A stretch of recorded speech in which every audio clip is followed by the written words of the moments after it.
couple bills were discussed today in Augusta regarding Maine law enforcement's involvement with federal immigration services within the state.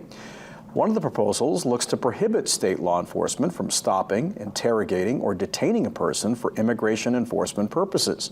Supporters say these situations can at times be sources of racial profiling and takes local police away from other work.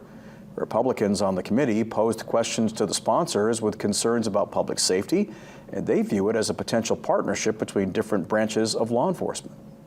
If we have an ability to work with immigration and customs enforcement through local level, wouldn't it be for the betterment of public safety to be able to get people who might have a pretty bad background that the federal government would know that law enforcement would not know off the streets?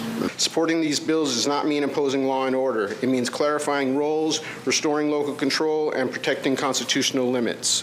LD 1259 and LD 1971 uphold the values that Maine has always stood for: thoughtful governance, clear boundaries, and respect for our state's rights and responsibilities. Another bill discussed today would restrict state and local law enforcement agencies from entering into specific contracts with federal immigration offices. Both bills now move to a work session for votes within the committee.